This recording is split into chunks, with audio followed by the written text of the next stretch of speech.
하나님 말씀은 창세기 22장 8절에서 14절까지 보십니다. 창세기 22장 8절에서 14절까지 같이 합독하십니다. 시작. 아브라함이 이르되 내 아들아 번제할 어린 양은 하나님이 자기를 위하여 친히 준비하시리라 하고 두 사람이 함께 나아가서 하나님이 그에게 일러주신 곳에 이른지라.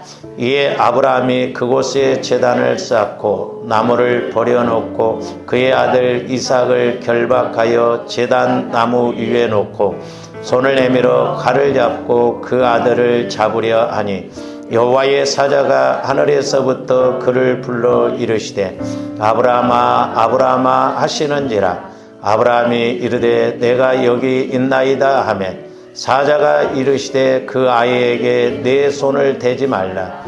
그에게 아무 일도 하지 말라.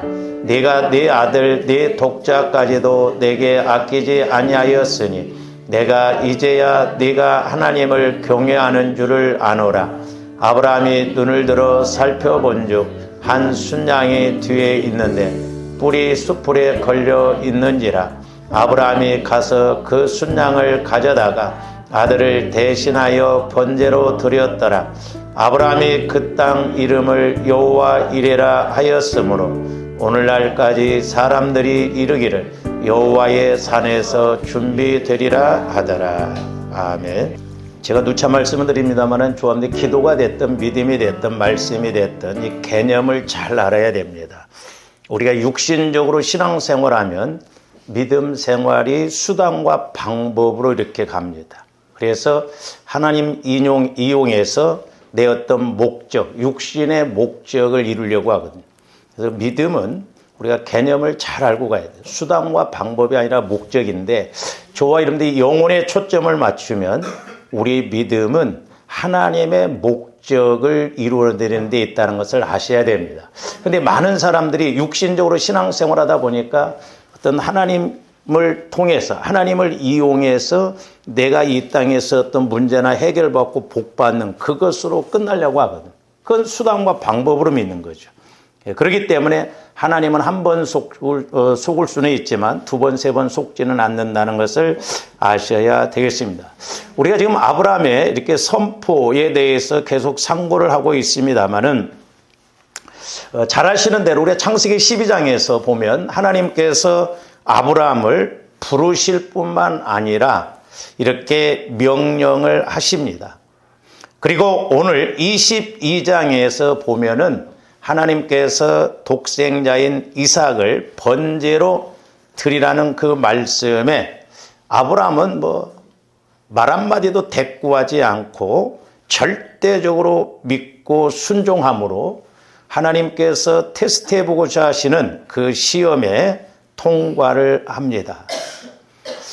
우리가 이렇게 성경에 표기된 장수로는 12장에서 22장까지 21장까지는 한 10장 정도 돼요. 페이지 수가 아니라 우리가 1장, 2장 할 때 근데 22장까지 보면 한 11장 정도 됩니다. 근데 제가 그 내용을 그 말씀을 좀 이렇게 시간적으로 계산해 보니까 창세기 12장에서 보면 아브라함을 75세에 부르셨죠.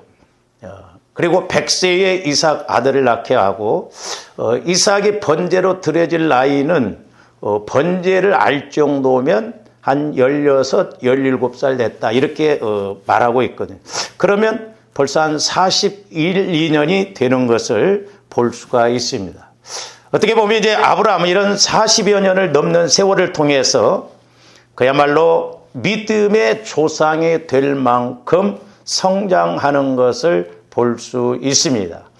저와 여러분들의 믿음도 자라나야 될 줄로 믿습니다. 문제는 믿음이 안 자라난다는 것이 문제죠.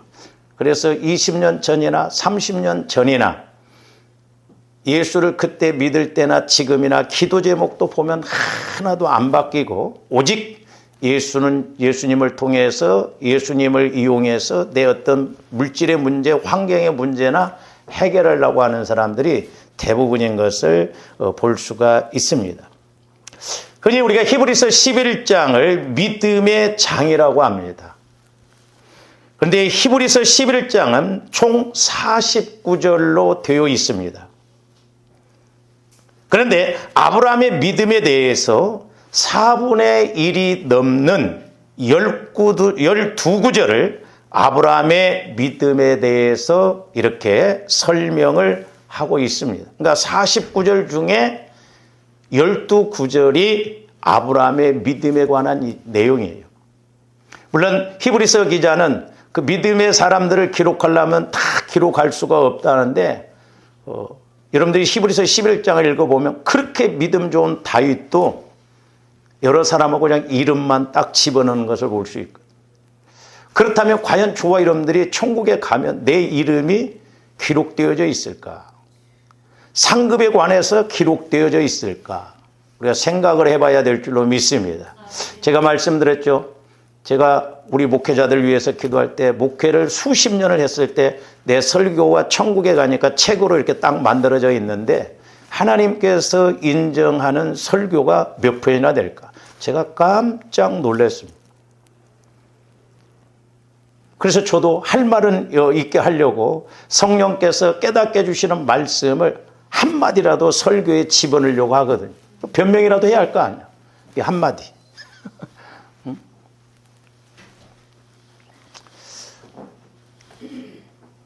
그런데 아브라함은 이렇게 믿음으로 순종해서 하란을 떠나고 믿음으로 순종해서 하나님의 시험에 통과를 합니다. 그 내용이 이제 히브리서 11장 8절에서 19절까지 내용, 12구절인데, 자, 오늘 이제 저와 여러분들이 22장 내용을 상고하고 있습니다만, 제가 지금 창세기 12장부터 좀 이렇게 상고를 하려고 합니다. 먼저 히브리서 11장 8절 한번 봅니다. 믿음으로 아브라함은 부르심을 받았을 때에 순종하여 장래의 유업으로 받을 땅에 나아갈새, 장래에 유업으로 받을 땅에 나아갈새 뭐라고 그래요? 갈 바를 알지 못하고 나갔다는 거죠. 그러니까 하나님께서 아브라함의 말씀을 주실 때 갈 바를 알지 못했어요. 아브라함의 입장에서 보면. 오직 믿음으로 그냥 순종했거든요. 근데 오늘날은 저와 여러분들이 어떤 말씀을 받으면 내 계산하고 내 생각하고 안 맞으면 순종 안 합니다. 그러니까 아브라함의 장점이 저기에 있는 것을 볼 수가 있고, 지난 시간에도 말씀을 드렸습니다마는 성경에 이렇게 쓰임받는 사람들을 보면 분명히 물론 믿음이 있어요. 믿음. 근데 그들이 장점이 있는 것을 볼 수가 있거든요. 그래서 우리가 누가복음 5장 베드로도 보면 말씀에 의지하여 그물을 내린다. 그건 누구나 할 수 있는데 저는 개인적으로 깨닫기를 저녁 내 고기 한 마리도 못 잡았는데 피곤해서 지금 그물을 씻고 배를 정리하고 저녁에 다시 그물질하기 위해서 쉬러 가야 되는데 그 어려운 상황 속에 예수님이 찾아오셨을 때 배를 빌려드렸던 것이 그게 어떻게 보면 베드로가 쓰임받을 수 있는 본바탕이지 않는가. 그러므로 저와 여러분들이 처음부터 그렇게 마음 자세가 그렇다 치더라도 우리가 예수를 믿었으면 자꾸 변화가 되어져서 복받을 수 있는 일, 상급받을 수 있는 그런 믿음을 가져야 될 줄로 믿습니다. 그 다음에 히브리서 11장 17절에서 19절도 봐요. 제가 이제 오늘 창세기 22장 오늘 말씀을 말하고 있거든요. 아브라함은 시험을 받을 때에 믿음으로 그랬어요. 그러니까 가장 중요한 건 뭐냐면 믿음이에요. 믿음. 그래서 좋아하는데 믿음을 가지고 기도하고 믿음을 가지고 선포하고 믿음을 가지고 순종하고 행동으로 나아갈 때 하나님이 일하실 줄로 믿습니다. 그래서 믿음으로 이삭을 드렸으니 그는 약속들을 받은 자로 돼 그 외아들을 드렸느니라. 그에게 이미 말씀하시기를 네 자손이라 칭할 자는 이삭으로 말미암으리라 하셨습니다. 그러니까 조바님들이 우리가 말씀을 통해서 확실하게 깨닫고 나아갈 때 지금은 당장 이루어지지 않는다 할지라도 믿음을 가지고 순종하며 하나님이 일하실 줄로 믿습니다. 그 다음에 19절 보세요. 그러니까 하나님이 능히 이삭을 죽은 자 가운데서 다시 살리실 줄로 생각하니라. 그러니까 아브라함은 독자인 이삭을 번제로 드리면 하나님께서 다시 살리실 것을 믿었어요. 얼마나 대단한 믿음이에요. 그러니까 이삭을 번제로 드리라 해도 하나 두려움이 없는 거예요. 제가 신학교 다닐 때 그때 좀 기도를 많이 했습니다. 물질적으로 이렇게 훈련을 받다 보니까. 근데 은혜를 받으니까 순교 아무것도 아니더라고. 오히려 이렇게 주님을 위해서 딱 죽으면 내가 그냥 살아서 딱 부활해서 쫙 올라가서 순교 간단하네. 그렇게 생각했는데 지금 이제 나이가 들고 그러니까 순교 못할 것 같아. 그러니까 육신의 생각이 더 앞장서니까 그렇죠. 그러니까 하나님은 안 되는 것을 하라고 하지 않거든요. 하나님은 하나님이 하시기 때문에 조함들을 단지 도구로만 쓰시기 위해서 조함들을 부르신 줄로 믿습니다. 그래서 생각하니라 비유컨대 죽은 자 가운데서 도로받은 것이니라. 그러니까 얼마나 담대해요. 조함들이 영적으로 알면 담대해집니다. 예? 어린아이들 보세요. 엄마가 500원짜리만 주면 500원짜리가 전부인 줄 안다. 할아버지가 와서 그 500원 나 줘. 10,000원 줄게 하면 안 합니다. 가치를 모르니까. 10,000원의 가치를 모르니까 그래요. 저와 여러분들이 내가 죽으면, 내가 심으면, 내가 희생하면 30배, 60배, 100배로 와진다고 한다면 안 할 사람이 어디가 있어요. 조함들이 자꾸 믿음을 육신적으로 수단과 방법으로 생각하니까 못한다 이 말입니다. 그럼 한번 물어봅시다. 여러분들에게 질문을 합니다. 목사님이 우리들을 무시해도 분수가 있지. 믿음이 무엇입니까? 네? 수십 년 동안 신앙생활 했는데 여러분 믿음이 뭐예요? 네? 그냥 믿는 거요. 그게 믿음이요? 네? 쉽게 생각한다면 내가 하나님을 믿는 것이 믿음이다. 그리고 하나님을 신뢰하는 것이 믿음이다. 또 하나님의 말씀을 확신하는 것이 믿음이다. 또 하나님의 말씀에 순종하는 것이 믿음이다. 여러분들이 그렇게 생각할 거야. 아는데 대답을 안 했겠지. 그러면 이제 조금 더 한 차원 높여서 그러면 믿음이 아까 하나님 말씀에 순종하고 확신하고 이러라고 하는데 그럼 믿음의 목적이 뭔가? 여러분 믿음의 목적이 뭡니까? 그러니까 조함들이 개념을 좀 우리가 신앙생활 하면서 썼던 단어라든가 이런 것을 개념을 잘 우리가 가려야 돼. 그래야만이 내가 확실하게 알 수가 있다. 이번 주에 이제 수능 시험을 봅니다만 수학에 대해서 개념을 잘 알아야 돼. 수학의 개념을 잘 알아라. 그런 거 배우잖아. 신앙생활도 마찬가지예요. 믿음의 목적이 무엇인가? 저는 두 가지로 제가 이건 깨달은 거니까. 히브리서 11장에 보면 믿음은 바라는 것들의 실상이요 보이지 않는 것의 증거다 그랬어요. 그 실상이라고 하는 것은 토대, 기초가 된다. 그러니까 믿음이라고 하는 것은 이렇게 토대가 돼서 기초가 돼서 그 말씀을 이루어드리는 거예요. 그 말씀을 체험하는 것입니다. 그래서 첫 번째로는 이 땅에서 저와 여러분들이 말씀을 누리는 거예요. 다시 말씀드리면 천국을 누리는 것입니다. 할렐루야. 이게 믿음의 목적이에요. 근데 보통 사람들이 어떻게 생각하냐면 믿음의 목적이 뭐냐? 예수 믿는 목적이 뭐냐? 구원받기 위해서 구원받는 거 맞는 말이에요. 그러나 저와 여러분들이 영혼만 구원받고 이 땅에서 성화 구원을 이루어서 우리가 전인적으로 구원을 못 받는다고 한다면 어떻게 보면 그 실패예요. 아니 회장 아들이 가서 거지 생활하면 이해가 되냐고. 조함들이 이 땅에서 예수님을 누려야 될 줄로 믿습니다. 이 땅에서 우리가 천국을 말씀을 누려야 될 줄로 믿습니다.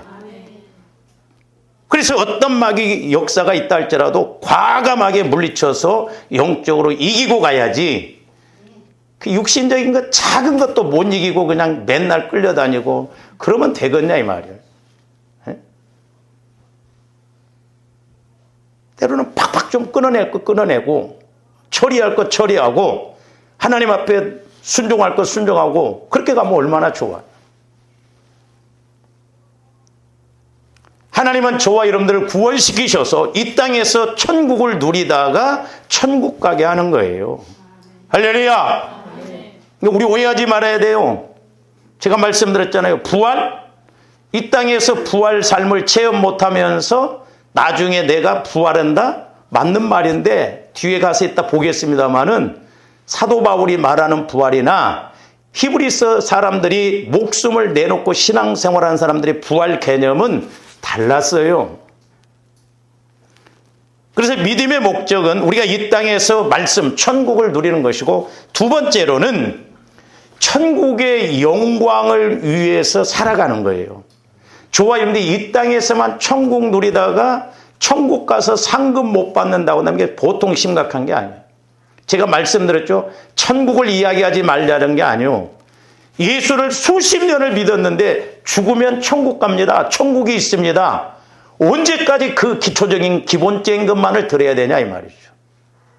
내가 천국 가서 상급 받을 일을 이렇게 알고 가야 되는데 그걸 몰라. 사람들이 이 땅에서 살기 힘든데 무슨 죽어서 천국 가서 생각할까? 거기는 영원해요. 이 땅에서 천국을 못 누리는 사람이 천국을 준비하고 가겠냐고. 집에서 새는 바가지는 나가서도 새요. 이 땅에서 안 되면 죄송해요. 저와 여러분들이 어떤 영적인 문제 해결 안 되면 죽을 때까지 해결 못하고 갈 수 있어요. 그러니까 하나님은 때로 어떤 징계를 내려서 그 징계를 통해서 깨닫게 해주는데 그 문제만 해결되어지면 도로 원위치입니다. 조합들이 예를 들어서 원하는 것 물질적으로 환경적으로 복 주시면 잘 믿을 것 같죠? 길어야 한 달이에요. 안 됩니다 이게. 왜? 내가 이렇게 힘이 없으면 안 된다 이 말이죠.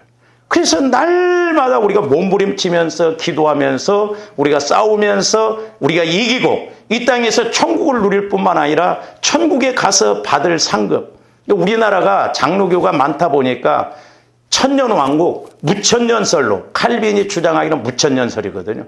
그 후쿠마 교수 같은 경우들 보면 무천년설에 대한 책이 이렇게 두꺼워요. 그러니까 장로교수는 뭐냐? 이 땅이 지금이 천년왕국이라는 거예요.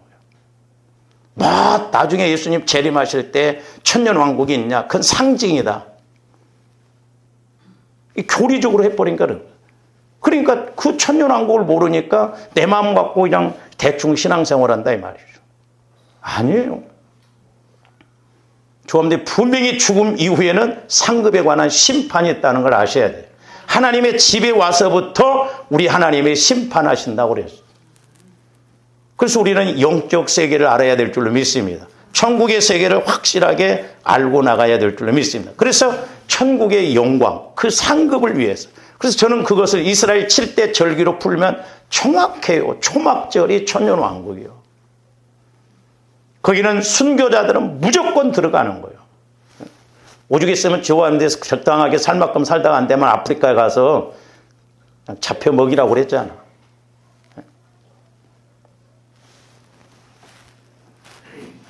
그래서 이 믿음이라고 하는 것은 영적 싸움입니다. 그리고 그 믿음이 있으면 우리가 환난 가운데도 고난 가운데도 즐거워한다고 그러는데, 자, 로마서 5장 1절에서 5절도 한번 봅니다. 그러므로 우리가 믿음으로 의롭다 하심을 받았으니 우리 주 예수 그리스도로 말미암아 하나님과 뭘 누리자? 화평을 누리자. 저와 여러분들은 언제 화평해요? 돈 문제만 해결되면 화평해. 돈 외에는 화평이 없어. 그러니까 다 예수 믿는 게 귀찮아. 주일 하는 것도 귀찮아. 어떻게 해서라도 안 하려고 그래. 여러분 복 받은 줄 아세요? 제가 말씀드려요. 교회는 10명 모여도 주님 몸, 1000명 모여도 주님 몸이요. 근데 10명 모이는 교회에서 기둥 역할을 하면 얼마나 좋아. 제가 옛날에 어떤 집사님을 위해서 기도했는데 그 교회도 작지는 않아. 근데 큰 영락교회로 가더라고. 성령께서 뭐라고 하냐면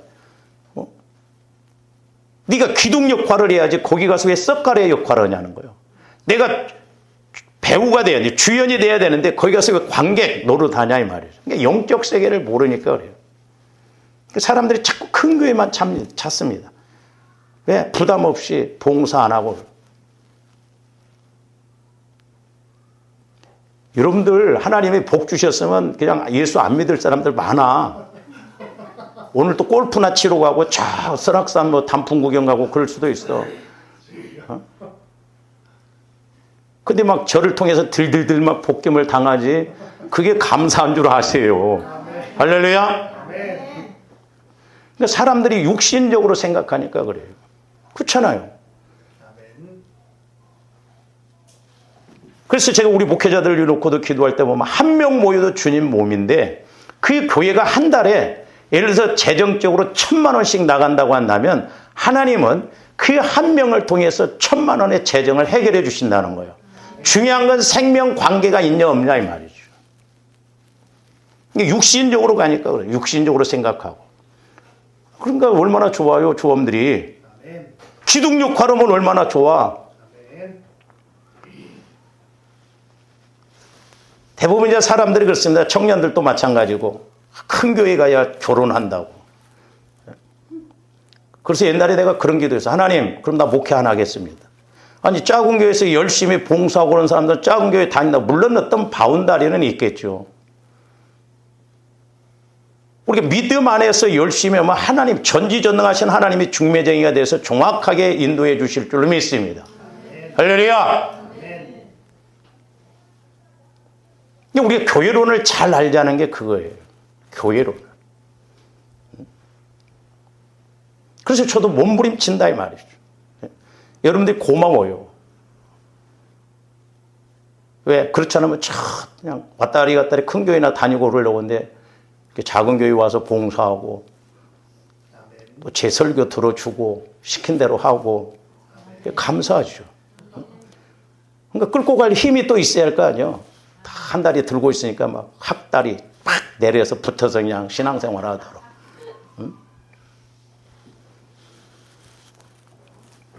그래서 저도 가야 할 때 다 못 가고 해야 할 것 다 못하고 그래요. 그렇게 해봐. 언제 기도하고 여러분들의 영적인 문제를 어떻게 해결해 주겠냐 이 말이죠. 그런데도 또 뭐 안 하는 사람은 또 안 하더라고.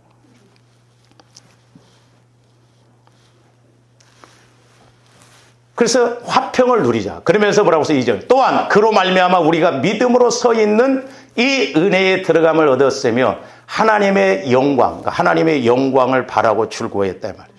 그러니까 예를 들어서 고난을 통해서도 그 고난을 통해서 영적인 세계, 영광의 세계를 알면 하나 고난스럽지 않습니다. 가끔 보면요, 그 일하는 사람들 이렇게 보면 그것으로 뭐라고 그래? 맡아서 이렇게 하는 거 막. 응? 우리 한국 사람은 그걸 좋아한대.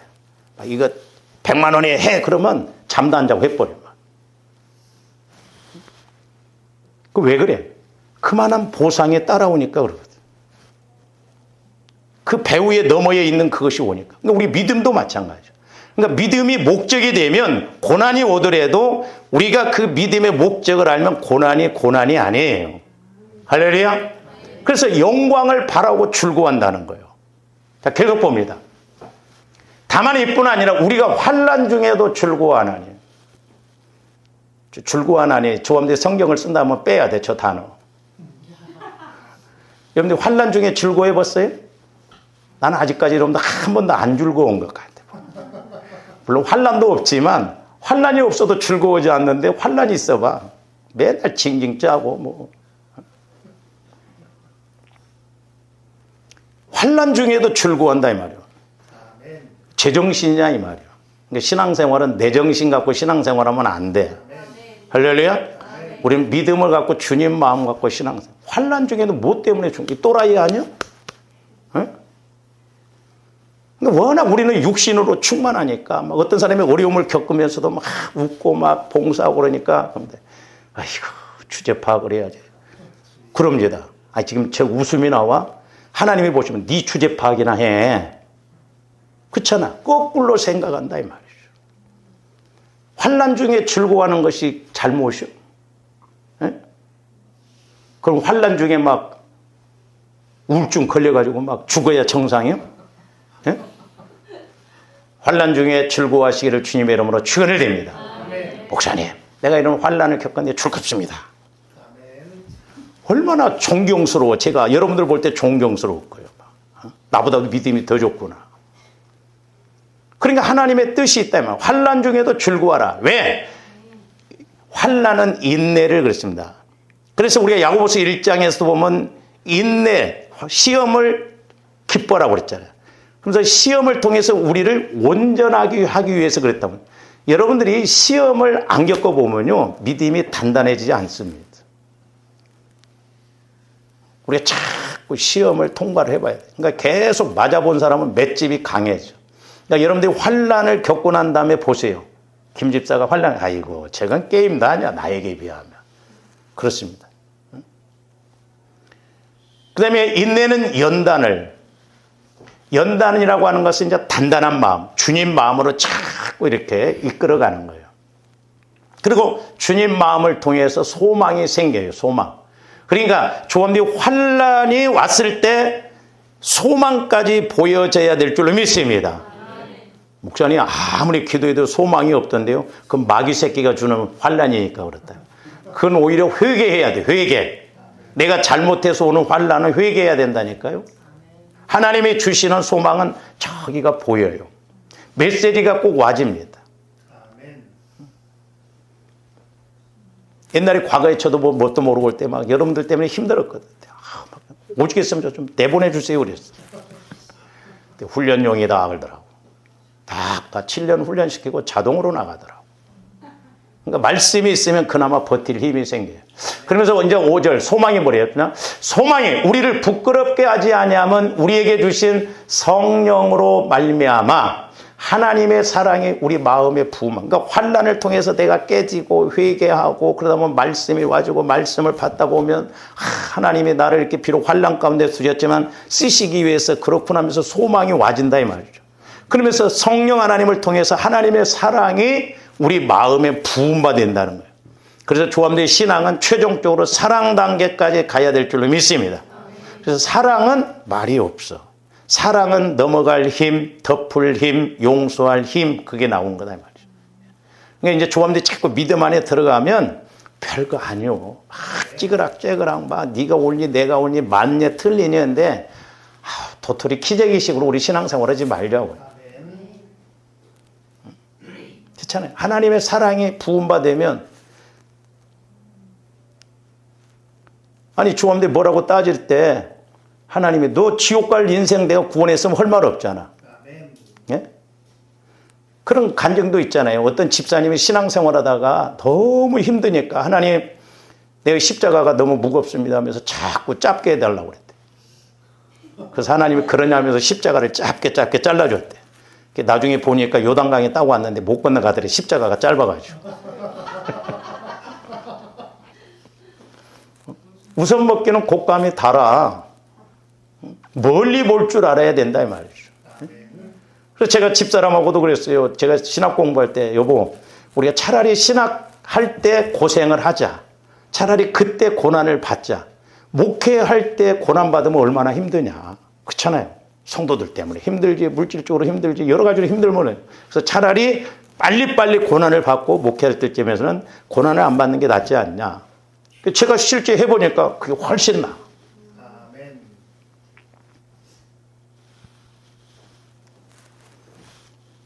그 다음에 빌립보서 3장 10절에서 14절도 봅니다.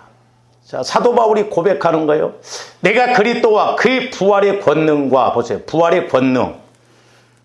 조합들 그냥 나중에 우리 예수님 재림하시면 자동 부활로 생각하잖아요. 사도 바울은 3층전까지 갔다 와서 이스라엘 7대 절기로 보면 구속사적으로 보면 천년 왕국이 있는 것을 확실하게 알았어요. 그러니까 내가 복음을 전하고 난 다음에 버림을 받을까 두렵다고 고린도전서 9장 27절에서 말씀한 것은 지옥 간다는 말이 아니에요. 내가 복음을 증거했는데 나중에 알곡신앙 안 돼가지고 그 천년왕국에 못 들어가면 비참하거든. 사도 바울은 그것을 알고 골로새서 2장에서도 보면은 어찌하든가 예수님의 남은 고난이 있다면 교회를 위해서 내 몸에다가 채운다고 그랬어. 그러니까 영적 세계를 확실하게 알았어. 그 상급이 뭔 줄을. 그래서 저 빌립보서 3장에서도 보면 사도 바울이 표대를 향하여서 간다라고 하는 것은 천년 왕국을 바라보고 가는 뒤에 것은 잊어버려. 다 배설물이 여긴다는. 그래서 부활의 권능과 그 고난의 참여함을 알고자 하여 그의 죽으심을 본받아서 그래서 날마다 나는 죽는다. 그리스도와 함께 죽고 그리스도와 함께 살아서 이렇게 간다는 거예요. 그러면서 보세요. 어떻게 해서든지 죽은 자 가운데서 부활이 이르려 하노니. 저거 해석해 보세요. 조합들 생각도 안 하죠. 예?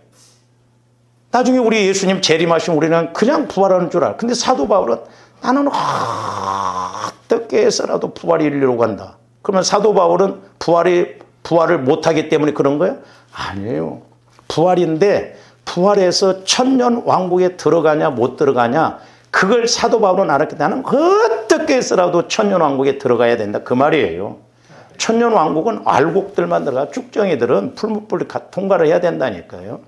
고린도서 3장에 보면 우리 신앙생활 대충 하면 안 돼요.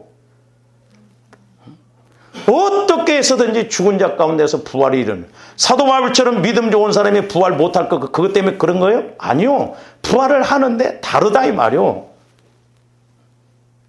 그다음 계속 봅니다.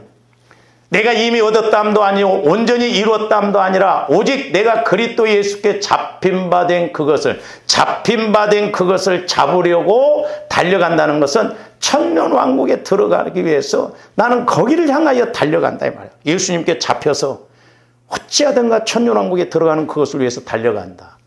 그러면서 13절 형제들아 나는 아직 내가 잡은 줄로 여기지 않아요. 조함들은 뭐 부활 다 잡았잖아요. 응? 나중에 예수님 재림하시면 우리 부활한다. 뭔 걱정이야. 오직 한 일, 즉 뒤에 있는 것은 잊어버리고 앞에 있는 것. 앞에 있는 게 뭐냐 이 말이죠. 그 천년왕국에 들어가는 거예요. 그래서 계시록 20장에도 보면 천년왕국에 들어가는 자가 복이 있다는 거예요. 근데 무천년설을 강조하다 보니까 여기가 천국이라는 거지. 물론 천국을 우리가 누릴 수 있는 거죠. 그러나 조함되게 분명히 신앙생활을 어떻게 했느냐에 따른 상급이 있다는 걸 알아야 돼요. 이게 모르면 이 구원의 세 과정, 이걸 예수 그리스도 안에서 이렇게 깨닫지 못하면요. 제가 말씀드렸잖아요. 우리 동교 목사님 한 분이 아니 목사님 큰 교회 목사님이 지옥 갔다고 하는데 그러면 우리 같은 사람은 뭐 지옥 더 아랫목에 가겠네? 헷갈린다 이 말이에요. 기준이 안 서. 그러니까 막연합니다. 그러나 조함대 구원의 세 과정과 이스라엘 7대 절기를 딱 접목해서 보면 하나님의 말씀은 너무나 정확하고 확실한 거예요. 할렐루야. 그런 측면에서 내가 한번 천국을 갔다 오고 싶어요. 더 확실하게 보고 이야기를 좀 얼마나 설득력이 있겠어요. 14절 표대를 향하여 저 표대가 천년왕국이에요. 부활해서 천년왕국에 들어가는 거예요. 그리스도 예수 안에서 하나님이 위에서 부르신 부름의 상이 뭐냐? 천년왕국에 들어가는 거예요. 우리 그냥 면류관 받는 것만으로 생각하는데 천년왕국에 들어가서 주님과 함께 왕노릇 하는 거예요. 왕노릇. 할렐루야. 근데 무천년설에는 천년왕국이 없다. 그러나 천년왕국이 끝난 다음에 분명히 곡과 마곡 전쟁이 있고 묶어뒀던 마귀 역사를 풀어놔서 이제 전쟁을 해서 영원 천국, 영원 지옥. 그게 끝이에요. 그래서 이스라엘 7대 절기로 보면 절기는 아니지만 초막절이 끝나고 난 다음에 거룩한 대회는 영원 천국을 말한 거예요. 그래서 천국은 5가지가 천국이라고 그랬어요. 부르신 부름의 상이 뭐냐? 천년왕국에 들어가서 주님과 함께 왕노릇 하는 거예요. 근데 여기 제1타자로 들어갈 수 있는 사람들이 뭐냐면 순교자들이에요. 그러니까 순교자들은 무조건 천년왕국에 들어가는 거예요. 그러니까 사도 바울이 스데반 집사 죽이는데 앞장섰잖아요. 자기도 주님을 만나고 보니까 나중에 순교해서 죽지 않습니까? 그러니까 나중에 순교는 못할 막상 산순교라도 좀 하자고. 산순교. 네? 내가 죽어지고 이 땅에서 희생하고. 근데 우리는 뭐 안 하려고 하잖아. 안 하려고. 사도 바울은 정확하게 알았다 이 말이죠. 그 다음에 히브리서 11장 35절에서 38절도 보세요. 여자들은 자기의 죽은 자들을 부활로 받아들이기도 하며, 그러니까 저때 당시에는 초대교회 때 보면 얼마나 핍박이 많고 이렇게 순교자들이 많았습니까? 또 어떤 이들은 저기도 보면 뭐라고 써요? 더 좋은 부활을 얻고자 하여 그랬어요. 더 좋은 부활. 주님들 더 좋은 부활이 뭐냐 이 말이에요. 어? 물론 이제 한편으로는 우스갯소리입니다만 천국은 막 전부 이 계시록에 보면 금, 은, 보화로 됐잖아요. 방에도 금, 집도 금. 물론 조범대 그때 가서는 육이 변화되어서 그런 걸 모르겠지만, 따뜻한 좋지. 그 금으로만 되어 있으면 차갑잖아. 그게 우스갯소리요. 그렇잖아. 제가 어제 오늘 아침인가도 이렇게 기도하면서 제가 그런 이야기 했죠. 어떤 사람이 천국에 갔는데 계집만 또 못하더라. 천국의 집이. 이 세상의 계집만 또 못하대. 그리고 어떤 사람들은 자기 집이 있는데 조범대 집이 있어야 신랑된 예수님이 오시면 밥 한 끼라도 준비해서 할 거 아니야. 근데 천국에 노숙자들이 많더라는 거야. 참 공원에서 놀더래. 응? 근데 제가 기도하다가 제가 꿈을 하나 꿨는데 워낙 지금 서울이 집값이 아파트값이 비싸는데 저 외곽으로 나가면 그것도 아파트 이렇게 준비하는데 천국의 변두리 아파트라도 좀 괜찮겠더라고. 공원에 있는 것보다는. 어? 할렐루야? 그 변두리 아파트도 못 들어가고 공원에서 둔전하면 뭐 어떻게 할 거예요, 저 여러분들. 상급이 없는 걸 말한다, 이 말이야.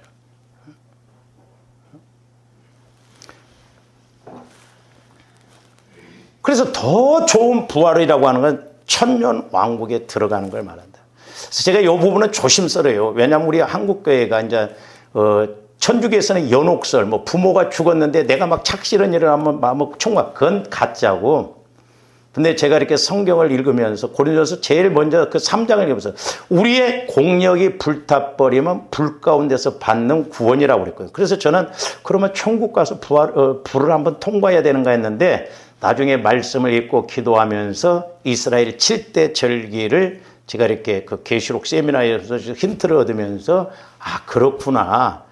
이 풀무불 연단이 있거든, 연단. 그래서 풀무라는 것은 심판의 의미도 있지만 연단의 의미가 있거든. 그래서 겨우 구원만 받는, 주님들이 겨우 구원만 받는 그런 구원을 받으면 안 돼. 우리는 저기에 있는 말씀처럼 더 좋은 부활, 천년 왕국에 들어가서 왕노릇하는 부활 믿음이 있기를 주님의 이름으로 축원을 드립니다. 그러면서 뭐라고 그랬어요? 부활을 얻고자 해요. 심한 고문을 받되 구차히 풀려나기를 원하지 아니하였으면서 구차하게 집사님 기도 좀 해줘요. 어떻게 해서라도 나와야 돼. 나 여기서. 그렇게 구차하게 말 안 했어요. 왜? 더 좋은 천국을 보니까 차라리 죽여달라. 그러니까 주범들이 고난 겪어보고 어려움 겪어보면 알아. 그러니까 80 넘으시면 절대 오래 살게 해주자. 그런 기도 하지 마셔. 그냥 1년 더 살면 감사하고 80 넘은 사람들 보면 100세시다라고 하지만 80 넘으면 아프면 금방 돌아가시기도 하더라고. 80 넘어서 더 살아도 뭐게? 에? 부담이요. 그러니까 우리는 80 넘으면 그냥 보너스다. 그러면 하나님이 나한테 원하시는 게 뭔가? 그래서 한 번이라도 기도하고 한 번이라도 봉사하고 자꾸 이렇게 우리가 잘 가야 될 줄 믿습니다. 응?